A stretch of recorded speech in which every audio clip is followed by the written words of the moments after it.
Good afternoon, everyone. We are going to wait just a second. We've got quite a few people joining here at the last minute, so I'm going to give everyone a couple of minutes to get on and get settled. So if you bear with us for just 1 or 2 minutes, we'll begin shortly.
Okay, I know everyone's time is super valuable, so I don't want to wait any longer. But I did want to say hello and welcome everybody to today's webinar, which we've titled Recruiting for Source Plasma Without Cannibalizing. It sounds like an easy topic, right? My guess is if it was too easy that you all wouldn't be on today. So thank you for joining us, and let's see if we can help, because I get asked this question in nearly every blood bank meeting that I have. Hopefully I will wrap up a little early and give you some time back in your day. So if we are running ahead of schedule, hopefully you'll get 15 or 20 minutes back. This is a little bit of a different topic for us, and because of that, and I see a lot of new names joining us, I'm going to take a step back and take just a moment to introduce both INSEPT and myself. But for housekeeping reasons, I think everyone has their phones on mute. There is also a chat section that you can ask questions as we go along. Feel free, I will do my best to answer those as we go, and then we do have a question section at the end. All right, so let's start with who is INSEPT. INSEPT is a conversational marketing firm. Not sure if any of you have heard that term before, but what that means, or at least what it means to us, is that we specialize in all types of conversations, not just phone calls. We also integrate our calling with email, direct mail, two-way texting, online chat, social media, and even data analysis. Really, we're here to help with everything from the marketing strategy all the way down to execution. For those of you less familiar with us, just so you know, we've been in business since 1993. We partnered with our first blood bank client in 1999, and blood banking has been our core business since that very day. Right now, we have over 300 employees dedicated to blood donor recruitment, and each year we make right around 6.5 million conversations with blood donors every single year. Now, through the years, we've executed campaigns for more than 40 community blood centers, as well as the American Red Cross. And each year, our experience grows, and as our industry changes, we keep learning more and more, and hopefully you'll benefit from some of that today. All companies like to brag a little bit, and we're no exception. On the bottom of this slide here, you will see several growth awards. Recently, we've been named to Inc. 5000, Crane's 52 fastest growing companies, and we've received the Weatherhead 100 award. Our growth comes from a combination of things. First, our dedication to the industry, I think, is exceptional, as well as our expertise, and our ability to help blood centers combat pricing pressures. All of those things have made co-sourcing a more necessary option in recent years than maybe it was when we started in the 90s. The top 2 awards speak to our quality, so we're really proud of those. We consistently rank among the top 50 teleservices agencies in the nation, awarded by the Professional Association for Customer Engagement, if you're familiar with PACE, formerly known as the ATA.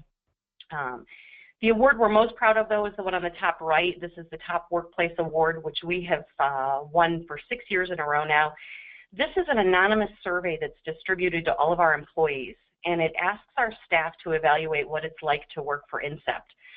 We can't grow or be successful without creating a positive and healthy workplace for our team, and it's because of that we spend a tremendous amount of our time and our efforts on ensuring that our team works in an exceptional environment. So I'm looking forward to January. They do this award once a year, so we'll be finding out in January if we have won again. So that's super exciting. But enough bragging. For those of you that do not know me, again, my name's Billie Johnson. I started my career here at Incept in 1996. I was the account executive for that very first blood center that came on board, and I have been an adopted blood banker ever since. Today, I spend most of my time developing marketing strategies for blood centers and other nonprofits to make sure that they have a clear line of sight to meet their goals. I have an extensive background in data analysis and marketing, so marrying those two together to create strategies to help blood centers maximize their results is really where my strengths are. On the personal side, I'm married to a saint. We have 2 wonderful boys. When I'm not blood banking or being a wife or a mom, I do love to travel and listen to live music. And for me, life is best when I get to combine all of those things together. All right, well, let's get to it and talk about some strategies. So the question today is it possible to increase source plasma collections without cannibalizing other programs? The truth is you're not going to walk away with a yes or no because I don't know for sure if you at your blood center can. But what I'm going to try to do today is help you understand how you can figure it out, how to figure out if you can recruit and get all of the platelets you need, all of the plasma you need, all of the whole blood, as well as all of the source plasma. I want to help you begin to see a vision of what such a strategy would look like, and then help with some ideas on what you can do if you take a look and realize you just don't have a database large enough to support those goals. So it's not going to be an easy task, so I'm going to get right into it. There are going to be a lot of numbers today, more for the sake of demonstrating the concept and as an example. So please don't feel overwhelmed. This is a hefty topic, and we're all facing some significant challenges that are newer than what we've dealt with in the past. So I encourage you to ask anything that comes to mind through the chat box. Even if I can't answer it, maybe someone else in the group can. And then one specific call out. Most of today's information focuses on getting you to the number of source plasma units you need, but the truth is this concept can apply to any specific product or procedure. So if you need additional platelet donors or plasma donors, keep that in mind as we go through this exercise. Hopefully this will help you solve more than just your source plasma dilemma. All right, so let's start. To find out if you can meet all of your goals using your existing donor base, you must first write out your goals. For many of you that have been in my sessions, you're probably very familiar with my fictitious blood center called Billie's Blood Bank. It's an adorable little blood center. They draw a beautiful 100,000 units annually, and that is so it's very easy for you to do the math when you're thinking about your own center, and I'm giving examples. You can either divide or multiply that number to get close to your annual goals and get a vision of what I'm talking about. Billie's Blood Bank draws 100,000 units annually, and it's split exactly even, 50-50 between mobiles and fixed sites. Again, easily divisible so that you can apply it to your center. But we're going to be doing a lot with these numbers today. The first thing we need to understand is how that 100,000 units is broken up and who owns what pieces of the goal. So I'm going to use the phrase cascading goals or cascading metrics a lot. Cascading your goals downward will allow you to clearly identify where you have gaps, who needs to do more, and areas where goals may be too aggressive. When I begin an engagement with a blood center, the first question I ask is, what is your annual goal? And I am always amazed, sometimes a little saddened by the lack of clarity among our blood bank teams about what goal actually means. Typically when I ask that question very generically, I hear things like, do you mean red cell goal or total goal? Or sometimes they'll say, do you mean procedures or presentations? sometimes components or presentations, or components or procedures. My favorite is, do you mean our budgeted goal or our distribution goal? So the first advice I have, and I can't impress enough the importance of goal clarity. It's nearly impossible for you as a blood bank executive to make decisions on how to reach goal if you're unsure of what that goal is. It's really hard for your frontline staff to hit it if they have multiple goals that they're trying to juggle and understand. So first things first, let's agree on a goal. What matters? I know that multiple things can matter and we have to watch multiple metrics. As you filter those down through your organization, though, the fuzziness on goal is going to cause your team to feel uninformed, unsuccessful, and like they're not part of your vision. So my advice is be clear. As an executive, you may have to look at multiple numbers, but the way those play out in your processes is key. It should be very clear to your frontline staff what the organization's goal is and what piece of that goal they're responsible for. As you cascade those goals down to the newest employee, you can then determine if you have gaps that will cause you to miss your weekly goals, your monthly goals, your annual goals. It'll tell you whose goals are too high, whose goals are too low, and where do we need to increase. It's a constant adjustment, so let me give you a visual of what I'm talking about. I'm going to ask for a little bit of leeway here. I'm trying to present a very high-level concept. So if there are some things in my example that aren't directly in line with the way you do business, adjust accordingly. This isn't set in stone. Again, this is a concept. But when you take your crystal clear organizational goals and attempt to break them down so that everyone knows exactly where those donors are coming from and who owns that goal, things start to make sense. Once you know your goal, then you begin the process of breaking it down throughout the organization and creating goals that you can hold your team accountable to. Then you'll successfully reach goal every day, every week, every month, and every year. There are 5 main sources that we get our donors from.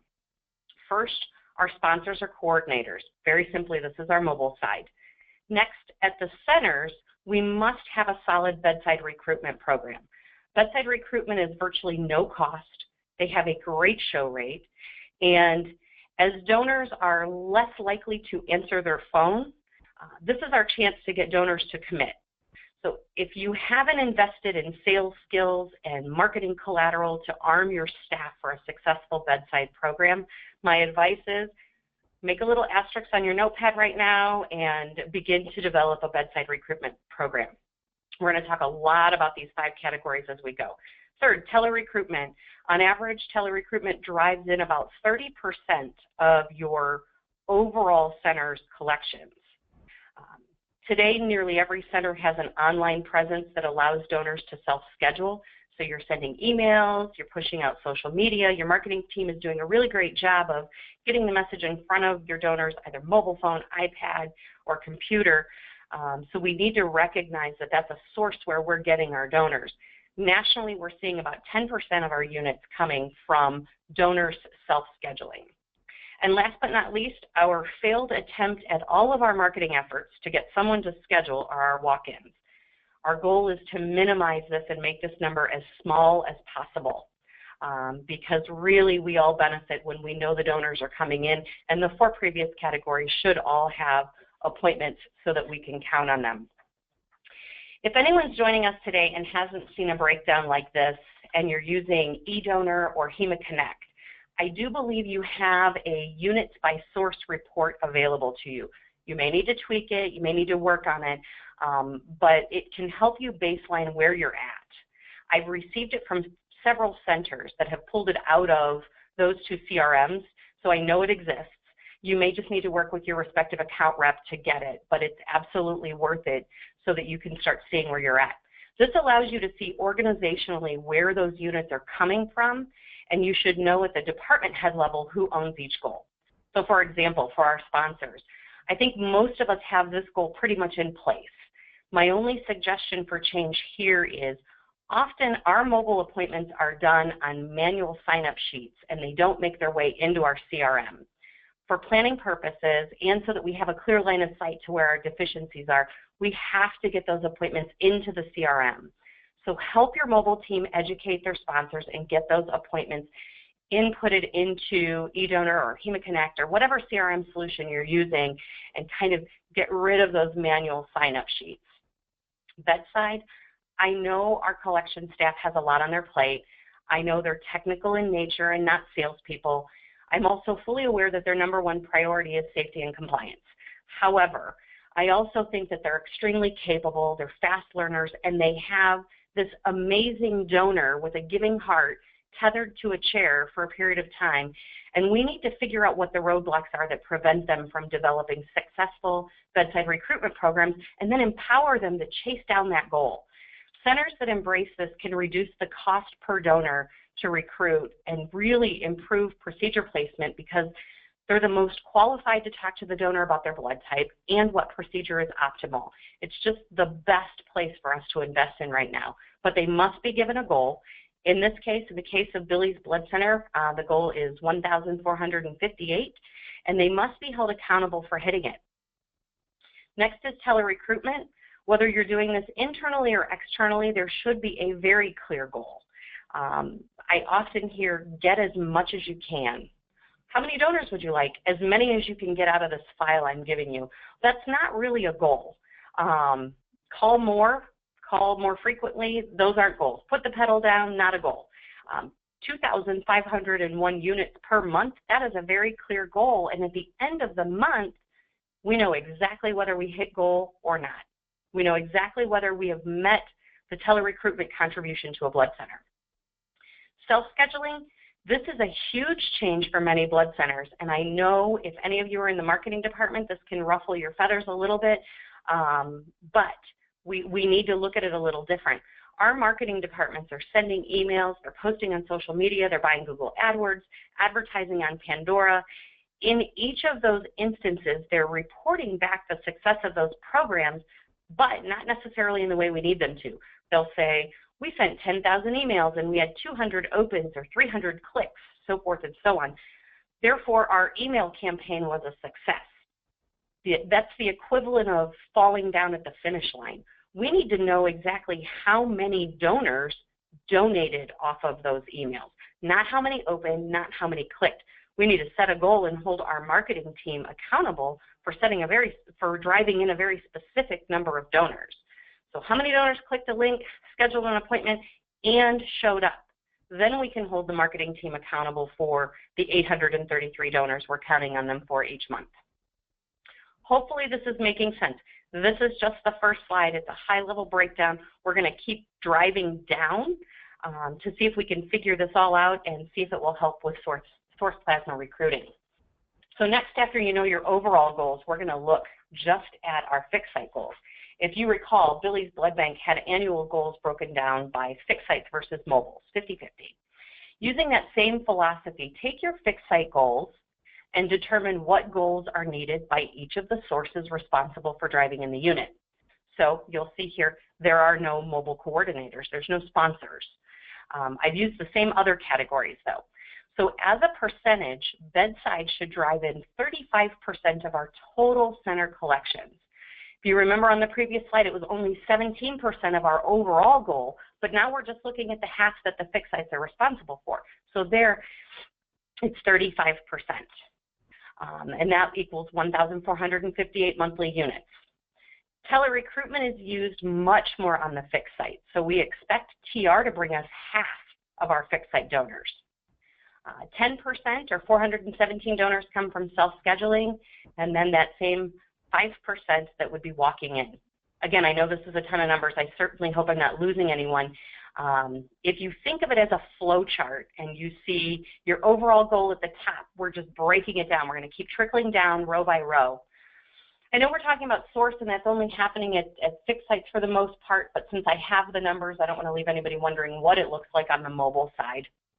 So here's a slide that shows you the same breakdown for the mobiles. Here, sponsors absorb 75% of the goal, with telerecruitment just supporting on some of those large community drives being 10%, self-scheduling 10%, and then a handful of walk-ins again. I encourage you to keep cascading. For today, I'm going to stop here because we have so much more to cover, but you can take these and within your fixed sites, then break each of those goals down by center, or do the same on the mobile side. There will be no question about who's responsible for getting you to goal when you do that, and you'll be able to see who's missing goals so you know where you need to work. But until you're looking at things a little more granularly, it's going to be tough. The key, as it is for everything, the key is accountability. I attend a lot of meetings where the direction is, we just need more. And everyone feels overwhelmed. They don't feel like they have a ton of direction. They don't know what part is their responsibility. And then I hear executives say, if they don't know it's their responsibility, they're crazy. But I'm telling you, your middle management group is likely confused if your direction is, we just need more. So invest time in establishing clear goals and breaking it down so everyone knows exactly where they need to be and where the gap is. If you're behind for a month and you have your goals properly distributed, you should be able to go to your CRM, pull a report, and see that tele-recruitment's at goal, bedside recruitment's at goal, sponsors are at goal, but look, self-scheduling and walk-ins are down. Now you know that you need to talk to the marketing department and see what's going on. Are we doing less advertising? Did we pull a commercial? Are we sending fewer emails? Do we have a promotion going on that isn't getting the attention that we need? What's happening that segment's down? Instead of just calling the person in one particular department and saying, we need more. It also allows you to pull different levers. Say you look at this report and bedside rescheduling is low. So you're looking at a current day report for this month and bedside rescheduling is low. Well, it's hard to correct that number for today in bedside rescheduling. Bedside rescheduling, you can talk to them, you can find out what they're doing wrong, you can correct that behavior, but even if you make changes today, you see that in 56 days because the donors they're drawing today, they're not rescheduling for another 8 weeks. So you know you have to leverage other channels like your marketing department, your tele-recruitment department, or your sponsors to make up for a deficit. So a plan like this allows you to work a little more proactively and not quite as reactively, but it's certainly no easy task, and you have to use the data that's available. We're moving through at a quick pace, so hopefully everyone is keeping up. I'm going to do just a quick refresher. Billie's Blood Bank, as you remember, we draw 100,000 units each year, and here's how that breaks down as we go through looking at goals by procedure. It's going to be 85,000 whole blood units, 5,000 platelets, 5,000 plasma, 5,000 source plasma. Again, I use super easy round numbers that are going to make it easy for you to do the math to visualize your own center. If we further break those numbers down, our mobiles will collect 50% of our red cells and our fixed sites will get the other 35, and that'll leave our 5,000 platelets at our centers along with plasma and source plasma. Sounds like an easy task, I'm sure. But knowing your goal and having a clear line of sight for who's responsible for driving in that number is only step one. Now it's time to figure out if you even have enough donors in your donor base to hit each of those goals. This is the part where I'm hoping you have an aha moment today. If you're multitasking or daydreaming, here's where I need you to kind of grab your pen and paper. Let's put all of this together and see if you have enough donors in your donor base to successfully recruit for source at the level that you need to. So list segmentation.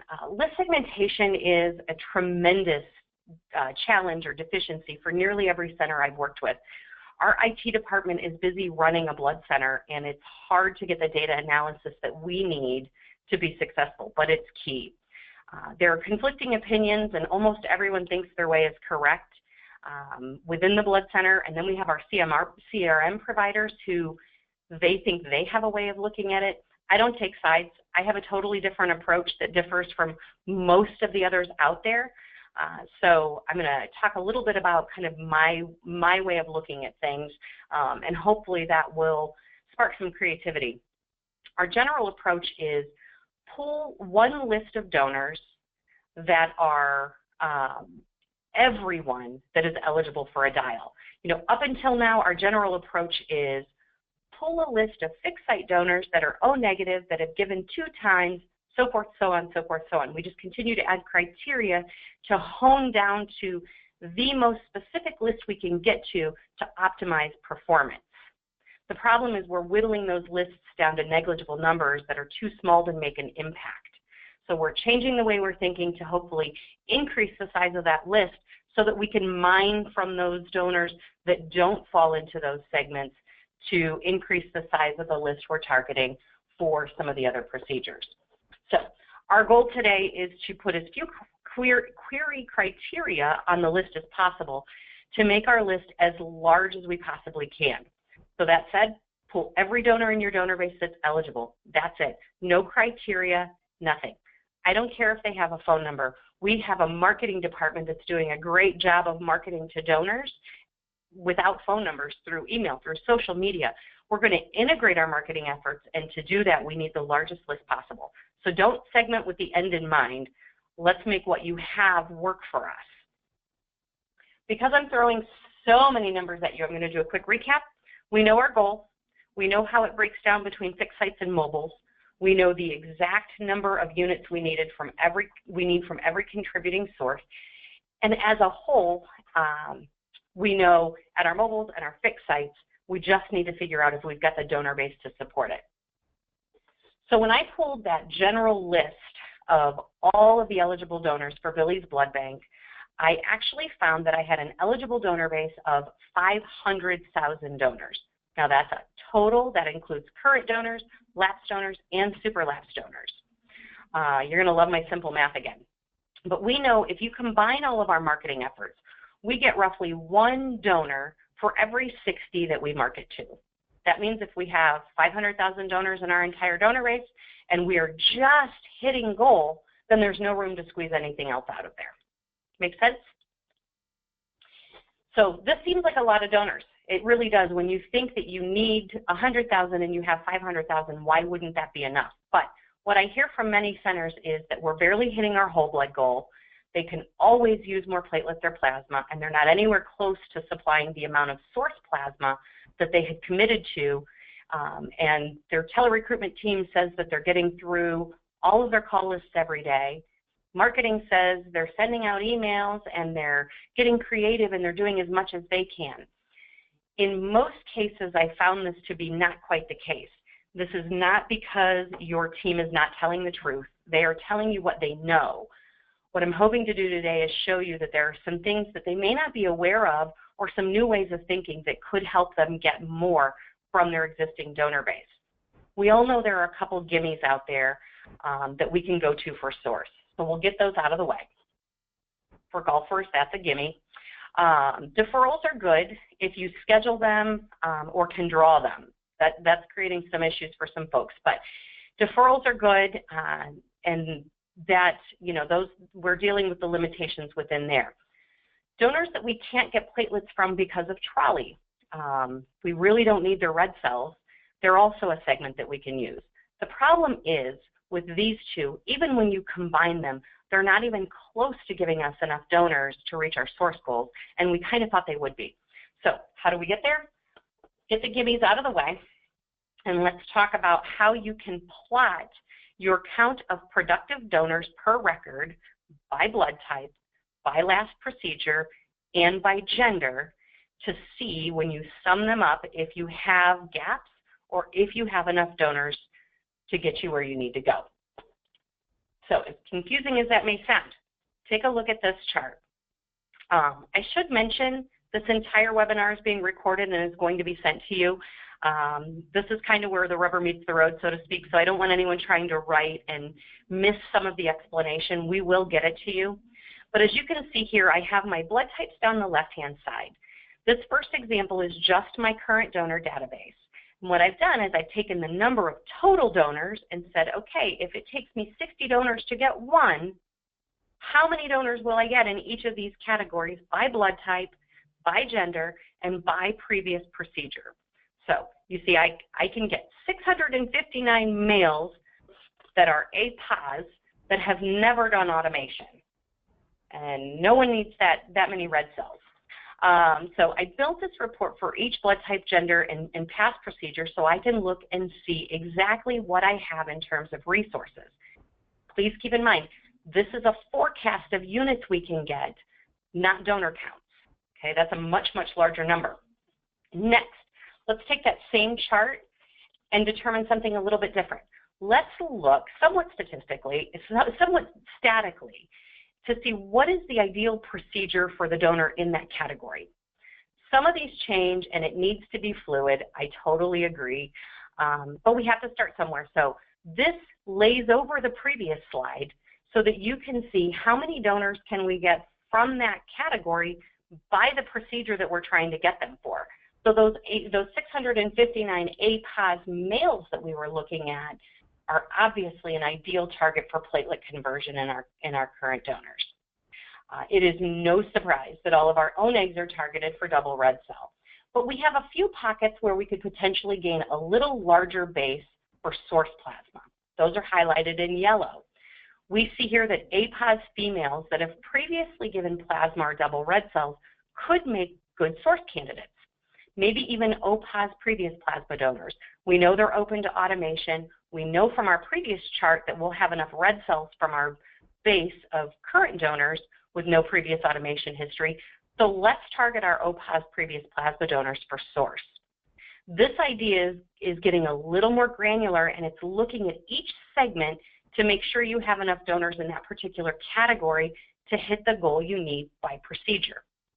We do the same thing with our lapsed donors. Now, it doesn't change much. Notice the only thing that changed was the word lapsed, current changed to lapsed. It's very, very similar, but hopefully we'll start to expand your donor pool. And then lastly, when we go to our super lapsed donors, our strategy changes a little, because when you are talking to a donor that hasn't given in 6 or 7 years, regardless of their blood type, getting them to come in for a 2.5-hour procedure in automation for platelets or doing something different, even if it's just whole blood to source, sometimes can be a little bit scary. What we really need to do is just get them back in the door, get them donating a whole blood unit, and then once we get them in our current donor database, start to market to them and educate them on their blood type. Is all this making sense so far? I sure hope so. So are we there yet? Let's see. Your Gimmes are going to net you about 10 donors per week, or 40 per month. Conversion calling is going to get around 24 donors, or 25 donors, or 100 per month. And right now, remember, our goal was 5,000 donors per year, 417 source donors per month. So our plan gets us 140 donors, which means if we don't do something else, we're going to miss our goal by 277 donors every single month. But I'm not out of ideas yet. Really, so far, we just got scientific about what you're already doing so that you have a clear line of sight as to what you're missing. Okay. Now we're going to talk about some ways that we can get a little bit more creative and mine from our existing database. In calling and in bedside rescheduling, the #1 reason that we're told someone isn't willing to do a platelet donation is because they don't have enough time. So when we call an A-positive male donor and we tell him how special he is and how important his blood type is, and we ask him to do platelets, when he says, I don't have time to stay for 2.5 hours, the immediate drop down is a default to, you can still save up to 3 lives and do a whole blood donation, and we get that donor on the schedule for a whole blood donation. Same in the center. If an A-pos or an AB donor walks in the door, presumably for a whole blood donation, we pitch them on automation, and if they haven't allotted enough time for automation, we typically will just honor their request and do the whole blood donation. But with the right education and clear goals, just a small shift means that we could get that donor to give a source donation instead of a whole blood donation. They didn't say no to automation. They said no to the length of time we're asking them to spend. So let's give them an alternative that takes less time. While they're in the chair, let's talk to them about platelets. Let's see if we can find a time on the schedule in a couple of months where they can stay for a couple of hours. But for today, let's not get a red cell from that donor, but let's get a unit that's really needed. Again, so that's what you're seeing here in green from our current donors. You'll see here from our lapsed, looks very, very similar. And then just a little different on the source, on the super lapsed. Using source as our downsell or our second request in calling and bedside opens us up for a much larger pool of donors for us to recruit from. So let's take a second and stop there and kind of recap. if you're getting into this and your ideas are going and you're writing down things that you can do, please take a step back and call me. I'm seriously here to help. I have helped several centers kick off this process. I will help you dissect your database, walk you through step by step how to make this happen. But you have to start with a solid strategy. So use cascading metrics so that every single member of your organization knows their goal, they know the organization's overall goal, and hold them accountable. Do not accept excuses. Your team is bright. They have the tools they need. Tell them to remove the roadblocks and hit the goals established. I was at a blood center just last week, and I was told we can't convert on site because our collection staff has so much to do. But in the same respect, they're telling me that they're only drawing, 11 a day or something like that, and they have tons of open space. So let's remove the roadblocks, and let's make sure that our goals are their goals. Dive into your donor base. If you can't dive into your donor base because you don't have the IT resources, talk to your CRM provider. See if they can help. If you need to, call me. Let me know. My team's here to help. Let's get in there and figure out if you have enough donors to hit the goals that you've established in every single segment. Identify the segments for conversion beyond your gimmies. And lastly, use source plasma as a downsell or as a second request for donors that can't invest time in automation right now. Okay, that is a whole lot of information. So I'm going to stop and allow just a couple seconds for folks to give us some questions if there are any. I know sometimes it's a little tough in a webinar to hop into that chat box and type your whole question out and get them in. So I don't usually wait too terribly long for questions to come in, but it is an option. One other thing I will do as we're sitting here chatting is I'll put my contact information up. So while you're thinking, if you don't have your question fully formulated or if you want to maybe have a conversation, feel free to email me or call me and we can talk about how you can get things started.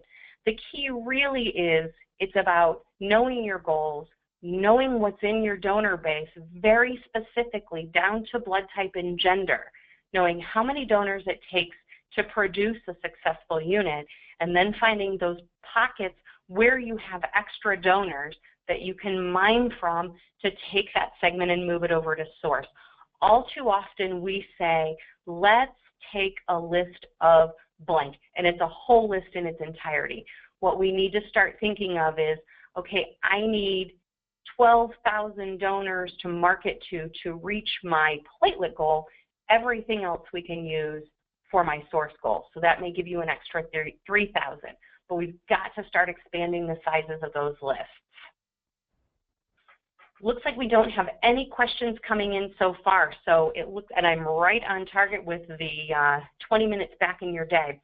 I will stop now and thank each of you for joining us. I know your time is very valuable. I hope that today I've been able to spark some ideas that will be beneficial and were worth our time together. I look forward to hearing from each of you soon. Have a wonderful rest of your day and a very happy holiday season to you and your families. Take care.